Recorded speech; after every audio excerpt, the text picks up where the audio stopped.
Iran just fired ballistic missiles at two of America's closest Gulf allies, Kuwait and Bahrain, on the same day peace talks were supposedly still alive.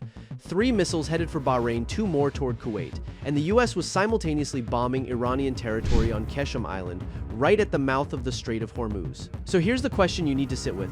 If both sides are still talking, why are they also still shooting? So here's the timeline. On June 3rd, US Central Command, CENTCOM, announced it had struck a military ground control station on Iran's Qeshm Island in what it called self-defense. Qeshm sits right next to the Strait of Hormuz. Iran responded fast. The IRGC fired ballistic missiles at Kuwait and Bahrain. 3 missiles targeting Bahrain were intercepted by US and Bahraini air defense. 2 missiles aimed at Kuwait either fell short or broke apart mid-flight. CENTCOM says all attacks failed to hit their intended targets. Meanwhile, Iran state broadcaster IRIB claimed that US military facilities in Kuwait had been hit, a claim Washington flatly denied. Bahrain activated warning sirens across the country. Flights out of Dubai and Kuwait were grounded. And separately, Iran's Revolutionary Guard fired on a civilian cargo vessel, the Liberian-flagged Panaya in the Persian Gulf. That's the picture on the ground right now. But here's what's interesting. 2 days before all of this, on June 1st, Iran officially suspended all communication with mediators over the peace talks. Tasnim news agency, which is close to the IRGC, announced Iran was halting talks and the exchange of texts through mediators. The stated reason? Israel's offensive in Lebanon. Iran's position is that any US-Iran deal must also stop the war in Lebanon. Trump publicly denied talks had stalled, posting on Truth Social that negotiations were continuing at a rapid pace. But here's the contradiction nobody is saying out loud. Iran suspended mediation while the guns were still firing. The ceasefire was never a real ceasefire. It was a pause with ongoing strikes on both sides. And now Trump reportedly lashed out at Netanyahu during a phone call over Israel threatening to bomb Beirut's suburbs, because that pressure on Lebanon is the very thing Iran is using to blow up the negotiating table.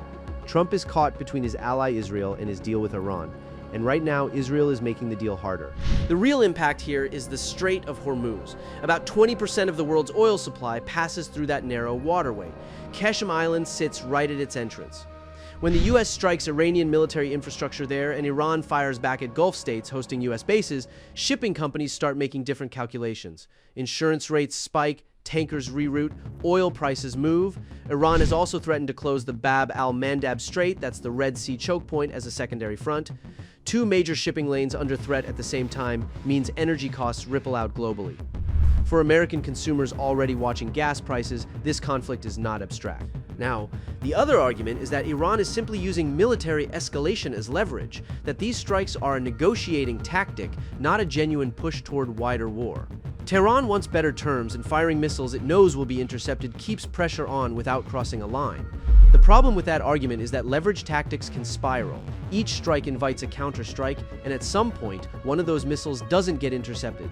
Here's my read. Iran is not trying to win a military war with the United States. It can't. What it's doing is making the cost of no deal feel higher than the cost of a bad deal.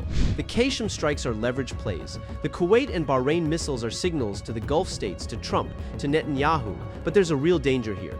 Iran suspended mediator contact on June 1st. The US struck Qeshm on June 3rd. That is a 2-day window where the diplomatic off-ramp was closed and the military machine kept running. In the next 30 days, watch for whether Oman, the traditional back channel between Washington and Tehran, re-enters the picture. If Oman goes quiet, that's when this gets serious. So here's what I want to know from you. Is Iran using these strikes to force a better deal, or has the window for a deal already closed? Drop your take